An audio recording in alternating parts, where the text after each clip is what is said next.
আমরা যে এক ক্লিকে ইমেল পাঠাই বা অনলাইনে বসে মুভি দেখি, এই সব কিছুর পেছনেই কিন্তু ডিজিটাল ডেটা এক জায়গা থেকে আরেক জায়গায় প্রতিনিয়ত ছুটছে। কিন্তু এই অদৃশ্য যাত্রাটা আসলে কিভাবে হয়? চলুন আজ ডেটা ট্রান্সমিশনের মূল দুটো পথ, প্যারালাল আর সিরিয়ালের ভেতরের গল্পটা জেনে নেওয়া যাক। চলুন খুব সাধারণ একটা ব্যাপার দিয়ে শুরু করি। যখন মাউসটা ক্লিক করা হয়, ঠিক সেই মুহূর্তের তথ্যটা কিভাবে কম্পিউটারের স্ক্রিনে একটা কাজে পরিণত হয়ে যায়। এই অতি সাধারণ কাজের মধ্যেই কিন্তু লুকিয়ে আছে ডেটা ট্রান্সমিশনের আসল ধারণাটা। ডিজিটাল জগতে ডেটা পাঠানোর জন্য মূলত দুটো প্রধান রাস্তা বা হাইওয়ে আছে। প্রত্যেকটা রাস্তার নিজস্ব নিয়ম আর সুবিধা আছে, যা নির্ভর করে ঠিক কী ধরনের ডেটা পাঠানো হচ্ছে তার ওপর। ব্যাপারটা খুব সহজ করে ভাবা যায়। ধরুন একটা বার্তা পাঠাতে হবে। এখন কি করা হবে?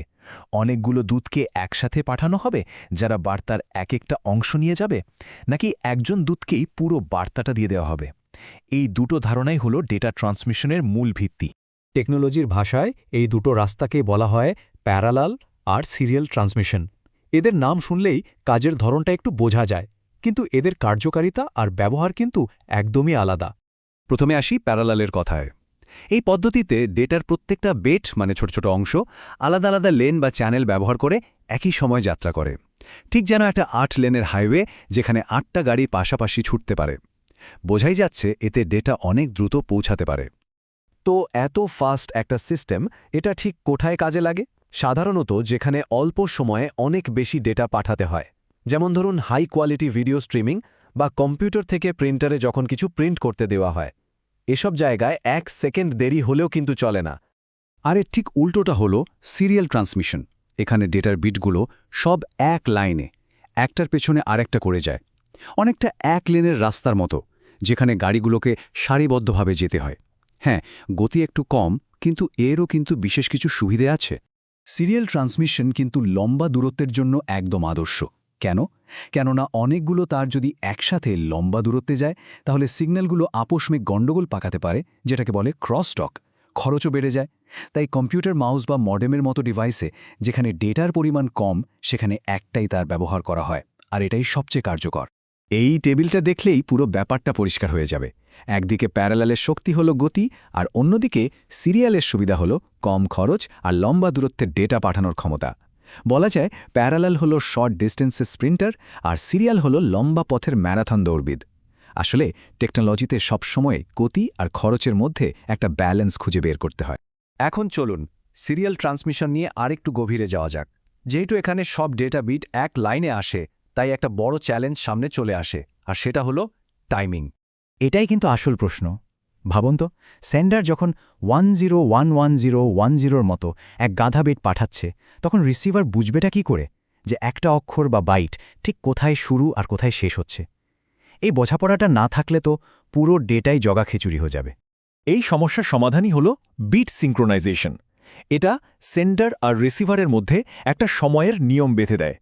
এই নিয়মের কারণে রিসিভার ঠিকঠাক বুঝতে পারে প্রত্যেকটা ডেটা বিটের শুরু আর শেষ কোনটা। তো টাইমিংয়ের এই চ্যালেঞ্জটা সামলানোর জন্য সিরিয়াল ট্রান্সমিশনের 3টে আলাদা কৌশল বা পদ্ধতি আছে। প্রত্যেকটা তার নিজের মতো করে সেন্ডার আর রিসিভারের মধ্যে সময়ের তাল মেলায়। চলুন এক এক করে দেখে নেওয়া যাক। প্রথমে আসছে অ্যাসিঙ্ক্রোনাস ট্রান্সমিশন। এই পদ্ধতিতে প্রত্যেকটা ক্যারেক্টার বা বাইটকে একটা আলাদা প্যাকেজের মতো করে পাঠানো হয়, আর প্রত্যেকটা প্যাকেজের শুরুতে একটা স্টার্ট বিট আর শেষে একটা স্টপ বিট থাকে। এই দুটো বিটই রিসিভারকে বলে দেয় যে একটা নতুন অক্ষর আসছে আর এখানেই সেটা শেষ হচ্ছে। এই যে দেখুন, একটা অ্যাসিঙ্ক্রোনাস ডেটা প্যাকেটে কি কি থাকে। প্রথমে একটা স্টার্ট বিট যেটা সিগন্যাল দেয়, তারপর আসল ডেটা সাধারণত 8 বিট, আর সবশেষে একটা স্টপ বিট। এই বাড়তি বিটগুলো কিন্তু আসল ডেটার অংশ না, কিন্তু ঠিকঠাক যোগাযোগের জন্য এগুলো থাকতেই হবে, আর এগুলোর জন্যই এই পদ্ধতির স্পিড কিছুটা কমে যায়। এবার আসি সিঙ্ক্রোনাস ট্রান্সমিশনে। এখানে প্রত্যেকটা অক্ষরের জন্য আলাদা আলাদা করে সংকেত না পাঠিয়ে ডেটাগুলোকে একবারে বড় বড় ব্লক বা ফ্রেমে সাজিয়ে পাঠানো হয়। ব্যাপারটা অনেকটা মালগাড়ির মতো। অনেকগুলো বগি একসাথে জুড়ে দিয়ে একটা নির্দিষ্ট সময় স্টেশন থেকে ছেড়ে দেওয়া হয়। এখানে আসল খেলাটাই হলো টাইমিংয়ের। এই পদ্ধতির আসল কৌশলটা হলো ডেটা পাঠানোর আগে সবগুলোকে একটা বাফারে মানে অস্থায়ী জায়গায় জমা করে বড় ব্লক বানানো হয়। প্রত্যেকটা ব্লকের শুরুতে আর শেষে হেডার আর ট্রেলার নামে কিছু বিশেষ তথ্য জুড়ে দেওয়া হয়। এই তথ্যই পুরো ব্লকটাকে সিনক্রোনাইজ রাখে। ফলে প্রত্যেকটা ক্যারেক্টারের জন্য আলাদা স্টার্ট স্টপ বিটের আর দরকার হয় না, আর এতেই ডেটা পাঠানোর এফিসিয়েন্সি অনেক বেড়ে যায়। এই চার্টটা দেখুন, পার্থক্যটা চোখে পড়ার মতো। অ্যাসিনক্রোনাস পদ্ধতিতে ওই যে স্টার্ট স্টপ বিট, সেগুলোর কারণে এফিসিয়েন্সি থাকে প্রায় 73%, আর সিঙ্ক্রোনাস পদ্ধতিতে বড় ব্লকে ডেটা পাঠানোর কারণে এফিসিয়েন্সি বেড়ে দাঁড়ায় 95% পর্যন্ত। যখন অনেক বেশি ডেটা পাঠাতে হয় তখন এই পার্থক্যটা কিন্তু বিশাল। আর সবশেষে আছে আইসোক্রোনাস ট্রান্সমিশন। এটাকে সিঙ্ক্রোনাসের একটা স্পেশাল ভার্সন বলতে পারেন, যেটা বানানোই হয়েছে রিয়েল টাইম ডেটার জন্য। লাইভ ভিডিও কল বা অডিও স্ট্রিমিংয়ের কথা ভাবুন, এখানে ডেটা একদম একটানা আসতে থাকতে হয়, 1 সেকেন্ড দেরি হলেও চলবে না। এই পদ্ধতিতে সময়ের ধারাবাহিকতা ধরে রাখার জন্য ডেটার 100% নির্ভুলতার সাথে একটু আপোস করা হয়, কিন্তু তাতে আমাদের লাইভ দেখার বা শোনার অভিজ্ঞতাটা মসৃণ থাকে। তাহলে এতগুলো পদ্ধতির মধ্যে কোনটা সবচেয়ে ভালো? আসলে উত্তরটা হলো, এটা নির্ভর করে আমরা কি করতে চাই তার উপর। প্রত্যেকটা কাজের জন্য একটা নির্দিষ্ট পদ্ধতি কিন্তু সেরা।